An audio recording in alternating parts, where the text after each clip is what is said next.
So who I am, I'm Martin. I'm the organizer of Montreal Ruby.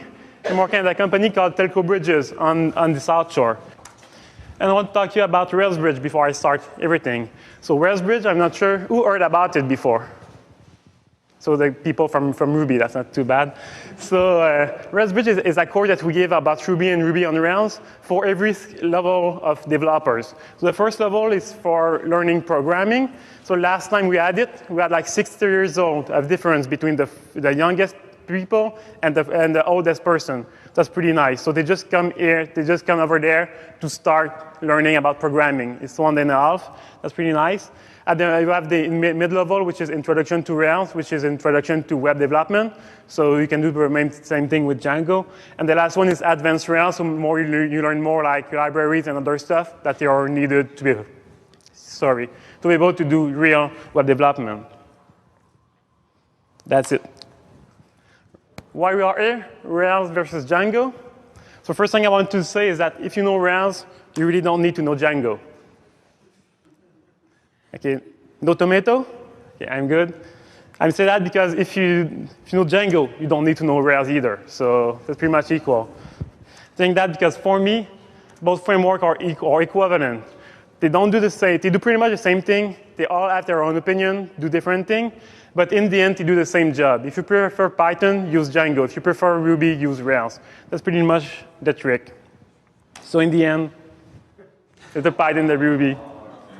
But I hope at least we can agree on the next one, right?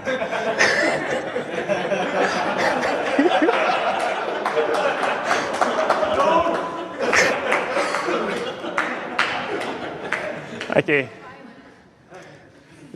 It's over for the jokes. So just do some translation. Django on the right, Rails on the left. So what you call a models, we also call it a models. That one is easy. Next one, what you call a template is what we call a view. So just remember that. If I say view, it really means a template for you.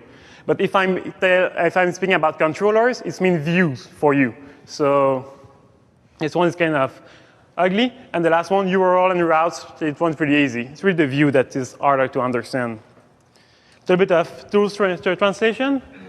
PyP, as I understand, is our equivalent of Ruby gems, is where all our libraries are when we download them from.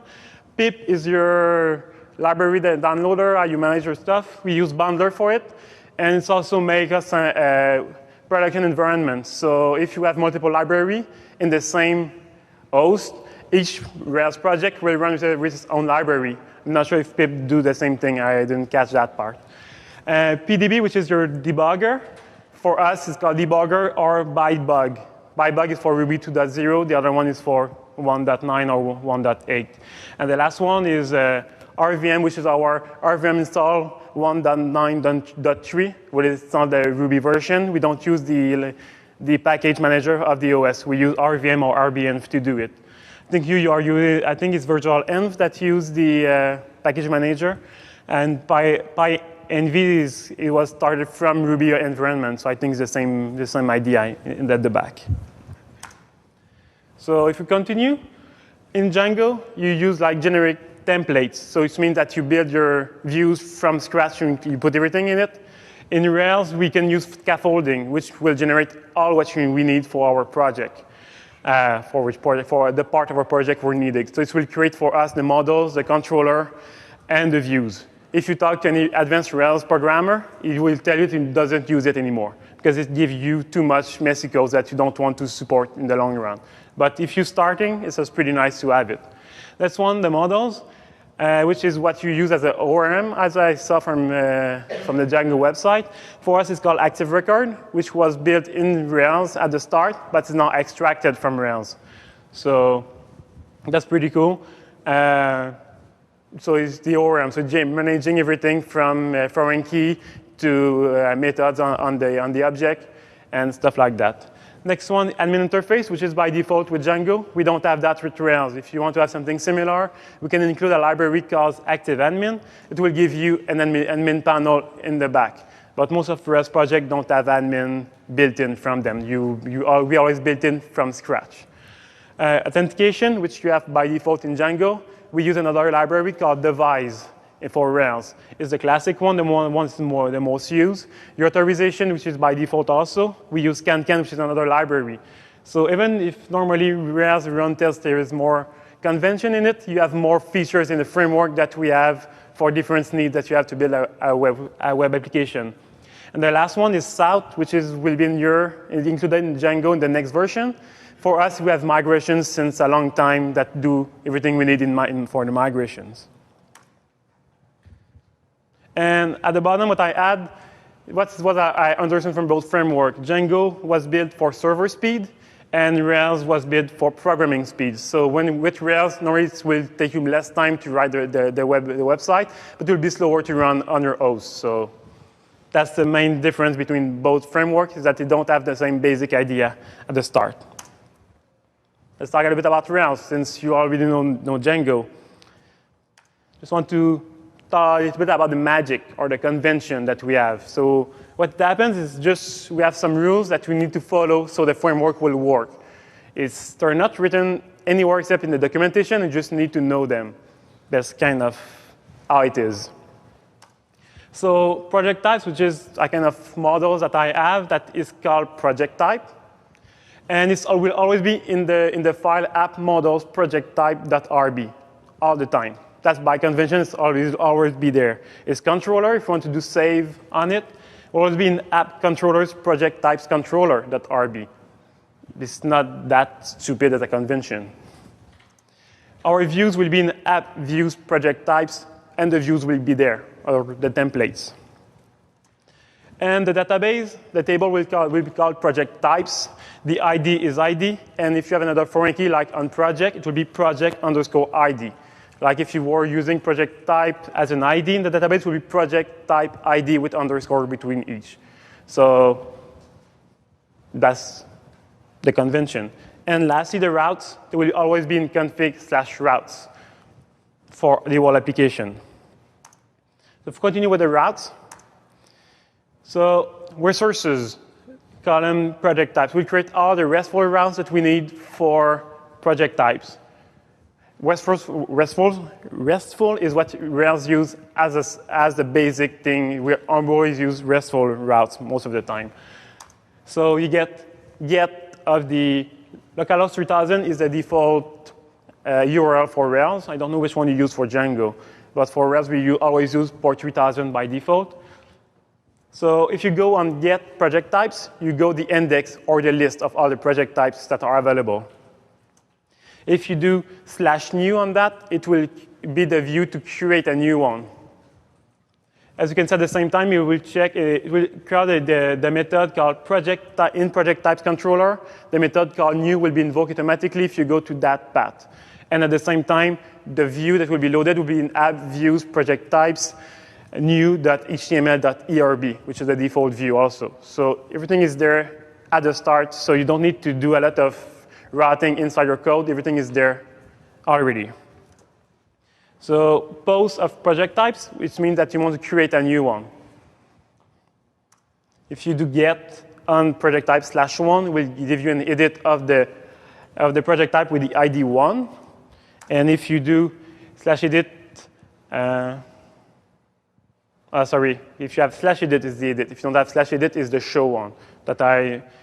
Honestly, I don't really use the show action really often, except if you have like admin user views, but most of the time, everyone is admin, so most of the time, I'll use edit.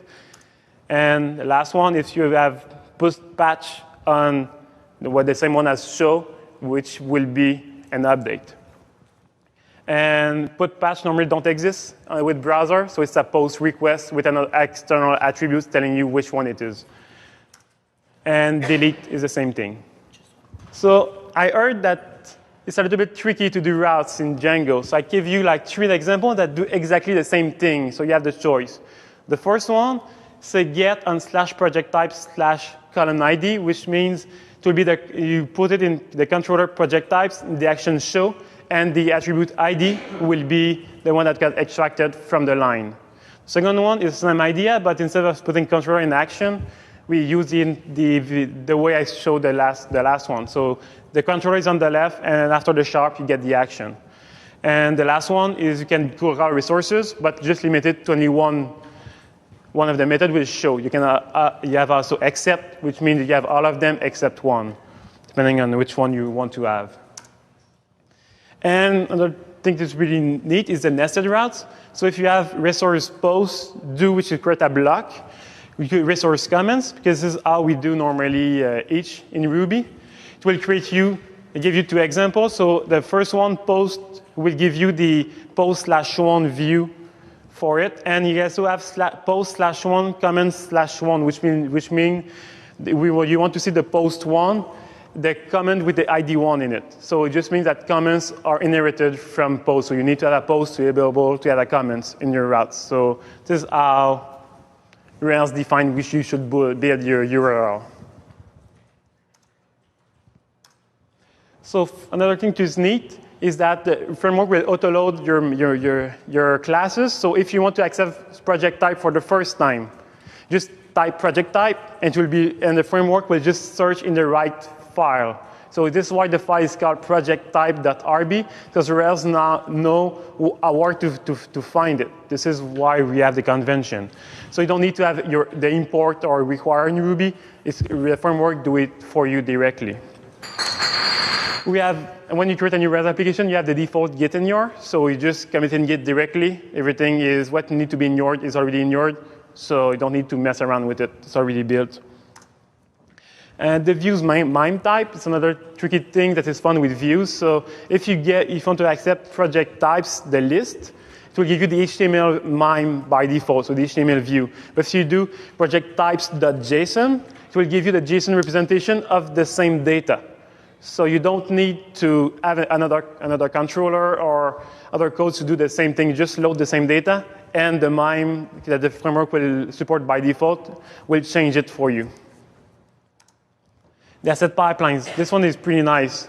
So in development, all your assets, JavaScript, style sheet will be in their own files, and so it's easier to work with them. When you go into production, the framework compress them, compile them, and combine them. So you finish with one JavaScript file and one style sheet already compressed in your production environment. So you don't need to pre-compile everything. The framework manage that for you. And another thing that is tricky is if you put an instant variable inside your controller, it will be passed on to the views. So this is how you send variables to views. So you just need to know it. And another thing that you don't have in Django is that query params are transparent.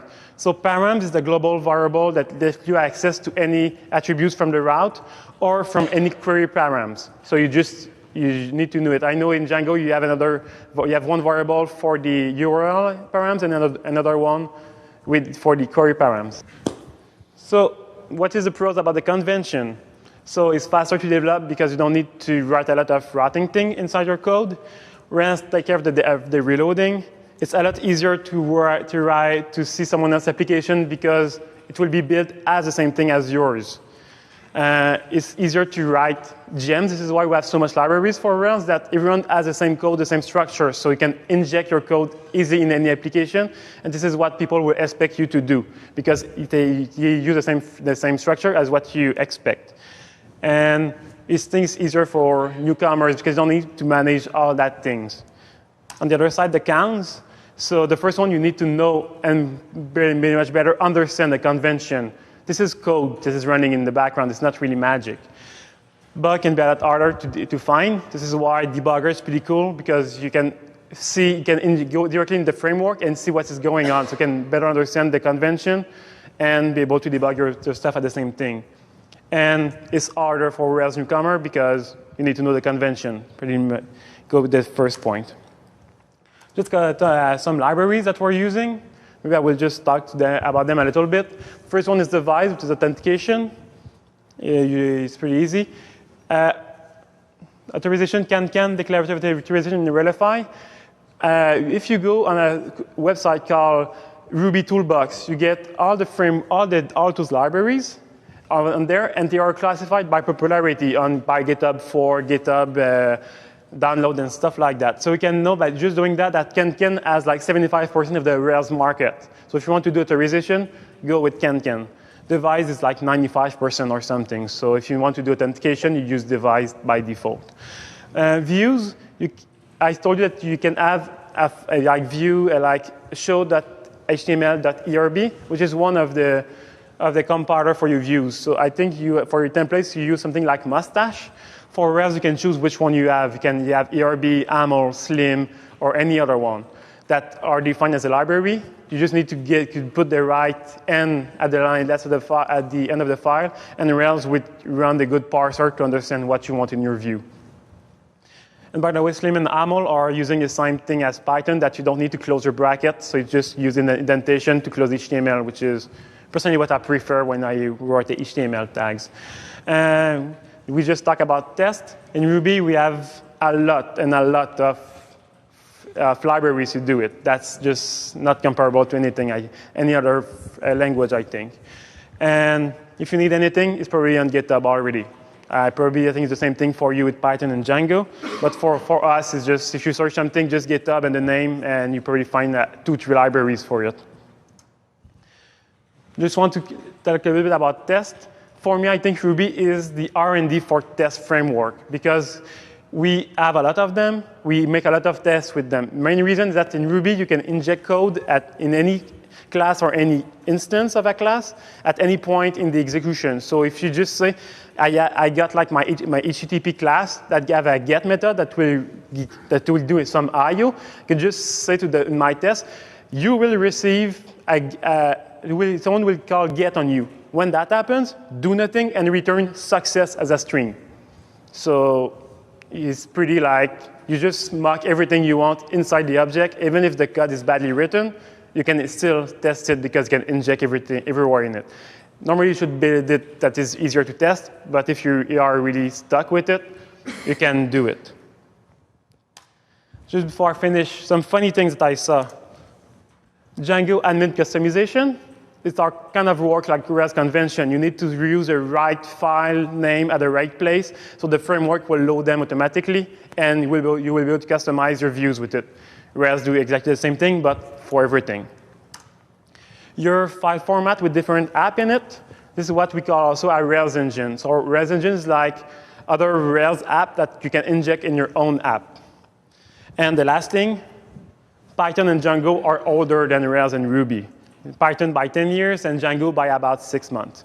This is from Wikipedia dates, so I suppose they are good. You're always wondering which one was the oldest. So why I like Rails? Because it's fun, most of the main reason. I'm coding mainly in Rails just because I have fun doing it. The automatic management of assets is a big pros that you have with it. It's really easy to deploy because Ruby developer really hates to do redundant stuff, so we create libraries like Chef to be able to deploy easily. The community is pretty nice, and it's bleeding edge. So it's when something new appear, most of the time we get injected in Ruby or in Rails because we have other libraries that will do something similar, just because we like to try new stuff. And it's easy to get in a new project. When you're a consultant, it's really fun. The drawbacks. So I'm using a framework, but I'm sure you're using Django. You have your own things that you don't like about it. Probably you have the same thing for me for the first one. It's really slow. It's really slow to execute compared to anything else. You can pass it on with JRuby on Java JVM, but still it's not the same. The ORM. Rails says that your foreign key should be in the framework and not in the database. I do not agree with that. So for me, I use a library called foreigner. And with my migrations, I always put my foreign key in the database as I put them in my ORM. So I'm sure that I cannot mess up my database by accident. And if someone else you want to use the same database, they won't break my code. So this is one of the things that is in Rails that I don't like. And the other thing is that you need to know the libraries. If you want to do authentication, you have to use device. That's just not negotiable. This is how it is. So if you're a newcomer, don't know Rails, you need to ask someone or check on forums to know which one are the best, or check the Ruby toolbox. Last one is not about Rails. It's MySQL no transaction. So if you do a migration in Rails and it fails, it will try to revert what you did. But with MySQL, since there is no transaction, it's still there like half done. So you need to clean it by hand in the database, or you need to comment your migration in your migration file, which I don't like. Yeah, Postgres has transactions, so you don't have problem with it. And the last thing is nowadays we have skinny controller fat models, which is not the last thing, maybe 2 years ago, but we didn't find any problem with any solution to it except services for now. So skinny controller fat model means that your controller are as small as possible, and you put all your logic and your code in your models. But that means that your model, most of the time, has too much information in them, so they are not there anymore to just save or load the object. They are there to do a lot more stuff than that. So I use services, which means it's more like BDD kind of thing. So your service, like my user want to do this, so my service will just do that. And that's over. And if my user wants to do something else with my project types, I will have another service by the side of it that will just describe what my user wants to do. That was pretty much what I had to tell you about Rails. What else do you want to know about it?